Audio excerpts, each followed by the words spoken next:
girl who hid her face. Anita was born with an extraordinary beauty, so mesmerizing it was deadly. The moment she entered the world, something strange and horrifying occurred. Everyone in the hospital who laid eyes on her perished instantly. Doctors, nurses, and even visitors who wandered too close collapsed lifelessly to the ground. The only people who survived were her parents. They loved their daughter deeply, but they also feared the curse she carried. As Anita grew, her parents realized they had to protect her from the world and protect the world from her. Her mother made the difficult decision to homeschool her, keeping her isolated from society. Despite her solitude, Anita was brilliant. She absorbed knowledge quickly, mastering books and solving complex math problems with ease. But intelligence was no substitute for companionship. She was lonely. Unlike other children, she never played outside, never had friends, and could never allow anyone to see her face. When Anita turned 18, her parents knew they couldn't keep her hidden forever. It was time for her to attend university. However, to ensure everyone's safety, she wrapped her face tightly in layers of cloth, leaving only her eyes visible. At university, Anita quickly gained a reputation for her exceptional intellect. She excelled in every subject, effortlessly acing exams and completing assignments ahead of her peers. Professors admired her dedication, but praise meant little to her. Her only goal was to get through each day without harming anyone. Yet her mysterious appearance drew attention. Rumors spread among the students. Some speculated that she was hiding a severe facial deformity, while others believed she was simply eccentric. The loudest of these voices belonged to Bella, the school's self-proclaimed queen bee and notorious bully. One day, Bella confronted Anita in front of a crowd of students. Folding her arms, she sneered, "Hey, Anita, why do you always cover your face? What are you hiding under there? Is it really that ugly?" The students around them chuckled, eagerly awaiting Anita's reaction. But she remained calm, her sharp gaze fixed on Bella. After a moment, she spoke, her voice steady. "You wouldn't want to see my real face," she warned. Bella scoffed. "Oh, come on, if you're not ugly, prove it.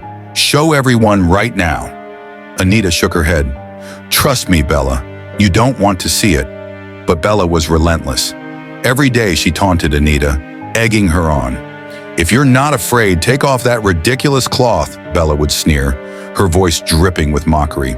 The students laughed behind her, but Anita remained unfazed. She knew the consequences.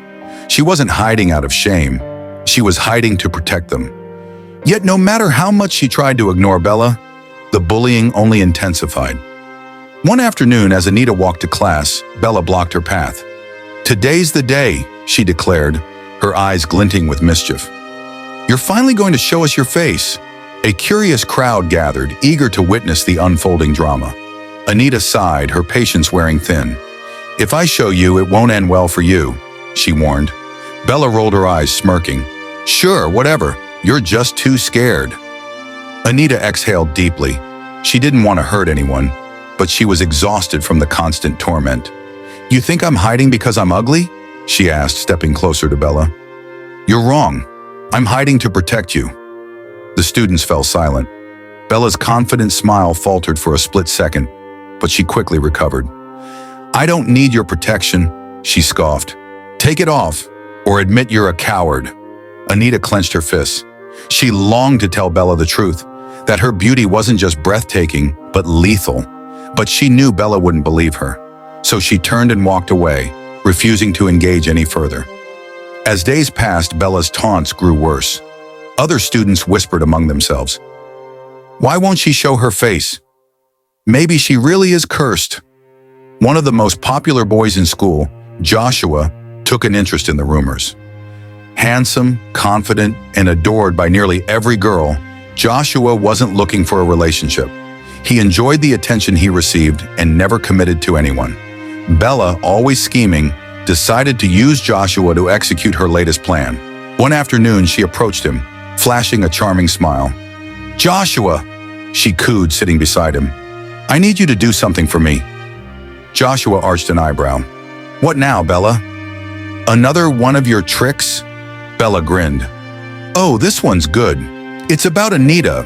You know, the girl who always covers her face." Joshua nodded. "Yeah, I've seen her. What about her?" Bella leaned in conspiratorially. I want you to get close to her. Pretend to be her friend. Make her trust you. Then when she falls asleep, pull off that cloth and snap a picture of her real face. Send the photo to me. I'll handle the rest. Joshua frowned. Why do you care? She's not bothering anyone. Bella rolled her eyes. She thinks she's better than us, hiding like she's some kind of big secret. I bet she's hideous under that cover, and I'm going to prove it. Joshua hesitated. He wasn't a fan of Bella's cruelty, and this plan felt particularly wrong. But saying no to Bella was never easy. Reluctantly, he agreed. Over the next few days, he started sitting near Anita in lectures, pretending to take an interest in class. At first, she paid him little attention. She was used to people either ignoring her or mocking her from a distance. But Joshua was different. He didn't tease her. He smiled at her. One day, he approached her in the library. Hey, he said, his voice warm. You're Anita, right? Anita's eyes narrowed behind the cloth. Yes. Any problem? Joshua leaned back, feigning casualness. I see you around a lot. You seem interesting. I thought we could be friends. Anita frowned. No one had ever wanted to be her friend before, at least not without an ulterior motive. Why would you want to be friends with someone like me? She asked suspiciously. Joshua chuckled. Why not? You're smart, and you don't follow the crowd. That's cool. Anita remained wary, but over time Joshua continued his act. He sat next to her during class, walked with her after lectures, and even brought her small treats. Slowly, she let her guard down. One evening, Joshua suggested they study in her room. You're so smart, he said with a grin. I could really use your help with these assignments.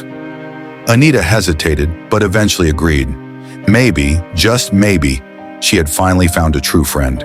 She made tea for him, completely unaware that in his pocket, Joshua carried a packet of sleeping powder Bella had given him. As she turned to grab a book, he quickly poured the substance into her cup. Here, he said, handing it to her. You deserve a break. Anita took a sip, unaware of the betrayal brewing in front of her. As they talked, her eyelids grew heavy. I think I'm getting sleepy, she murmured, yawning. Joshua nodded, feigning concern. You've been working too hard. Get some rest. I'll pack up and leave. Within minutes, she was fast asleep. Joshua waited, his heart pounding. Then he slowly approached her bed. His hands trembled as he reached for the cloth. With each knot he untied, his breath grew shallower. And finally, he saw her face. His heart stopped.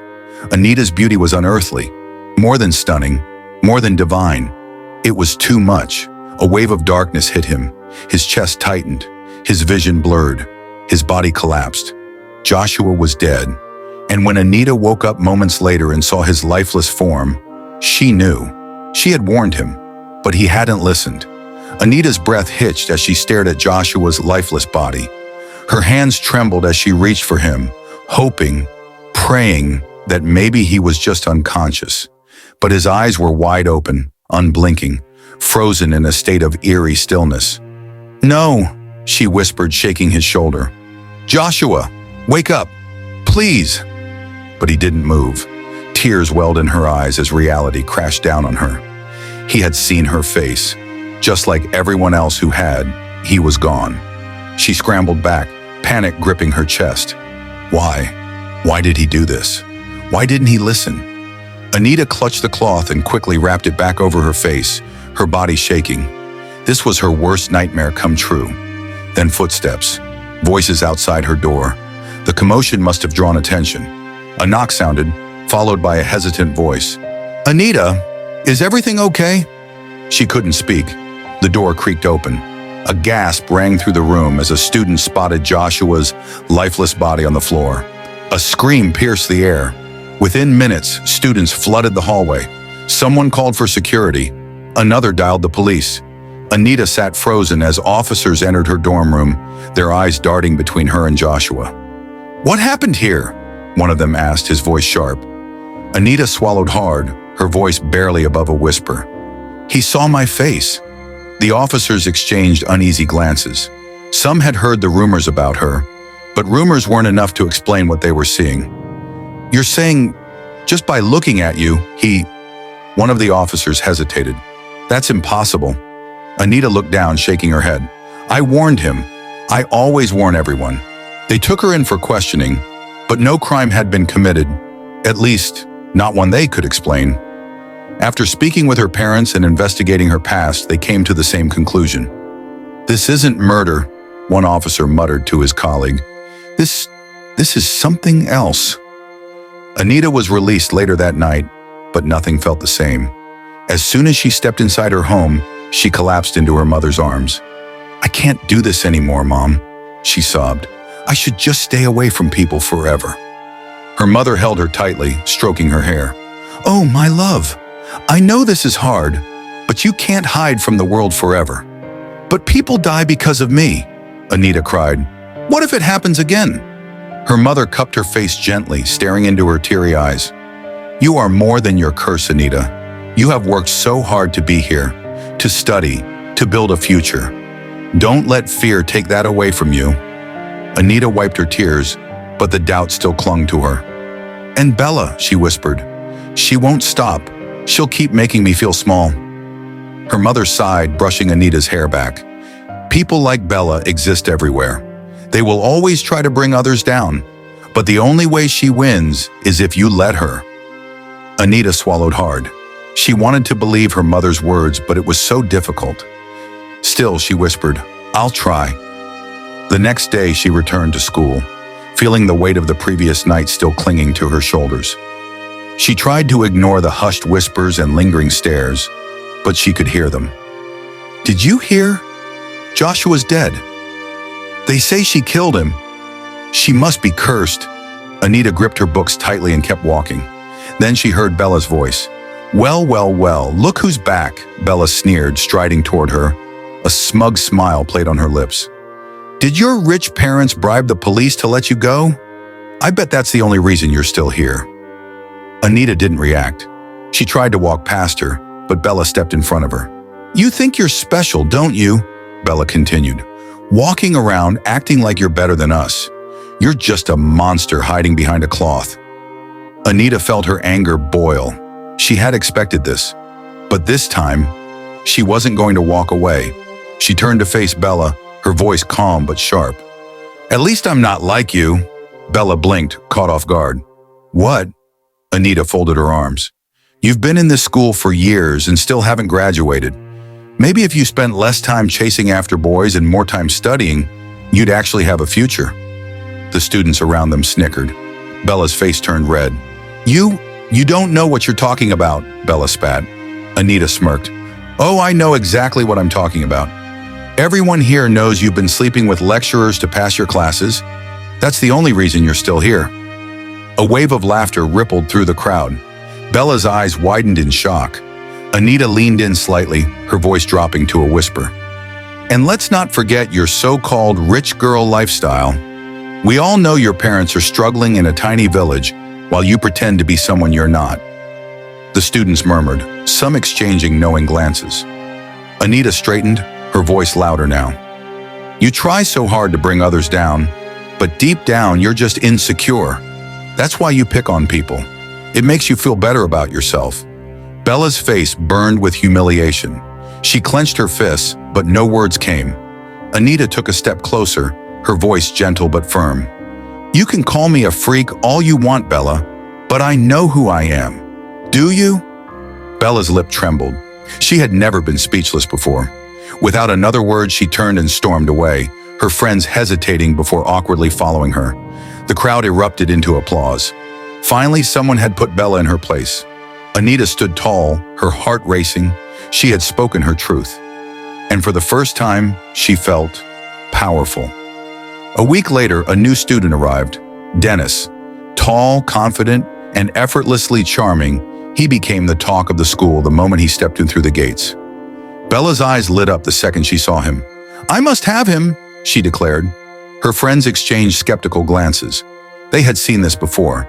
Bella's obsession with winning over handsome boys.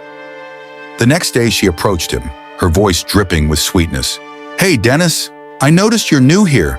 How about we become friends? Dennis barely glanced at her. Not interested. Bella's smile froze. She had never been rejected so effortlessly. Her friends giggled behind her. Did he just? One whispered. Bella's face turned red. "He's just playing hard to get," she muttered. "I'll get him."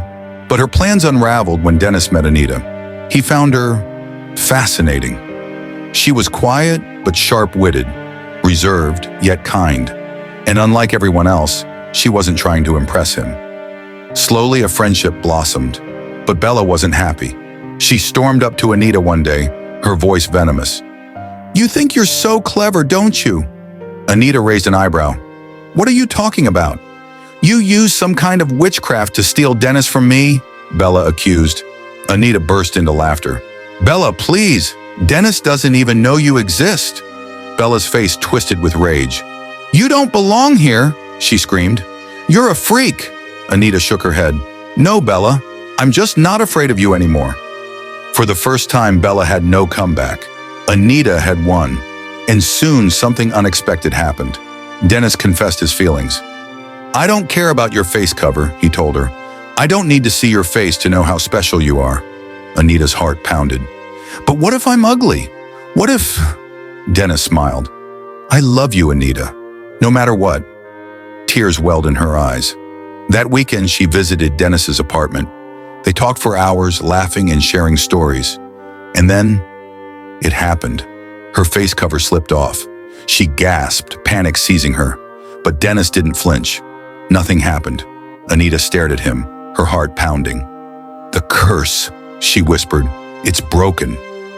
Dennis cupped her face and smiling. "Because I love you." For the first time in her life, Anita was free. The next day, she walked into school without her face cover. And as she did, all the students stopped and stared. She was breathtaking. Bella's jaw dropped. And Anita? She simply smiled. Anita's new beginning. For the first time in her life, Anita walked through the school hallways without her face covered. The whispers and murmurs were louder than ever. But this time, they weren't out of mockery or suspicion. They were out of pure astonishment. "Is that Anita?" someone gasped. She's gorgeous," another student whispered. "I can't believe she was hiding that face all this time." Anita held her head high, walking with quiet confidence. For years, she had let fear control her life, hiding behind fabric and isolation. But now she was free. The curse was gone. And Bella stood frozen in shock. Her mouth opened and closed, but no words came out. She looked like she had just seen a ghost. "This is what you were hiding?" she finally managed to say, her voice dripping with disbelief. Anita turned to her, her expression calm. "Surprised?" she asked. Bella scoffed, quickly masking her embarrassment with arrogance. "So what? You think just because you're pretty, you're better than me now?" Anita smiled slightly. "I don't have to think that, Bella. You made sure to spend all this time proving you were beneath me." The crowd erupted in laughter. Bella clenched her fists. She had tormented Anita for years, convinced she was weak. But now, standing in front of her, Anita radiated power, confidence, and grace. Everything Bella pretended to have. But before Bella could make another snide remark, Dennis stepped forward, placing a hand on Anita's back. "Let's go," he said gently. Anita nodded, brushing past Bella without a second thought. For once, Bella had no response, no comeback, no insult, just stunned silence. Anita had spent her whole life in fear, but now she was free. Free to live, free to love, free to be herself. And this time, nothing could take that away from her. If you like my story, please do well to like and subscribe, and also comment where you are watching from and the time, and also rate my story and what you'll like me to improve on. Thanks.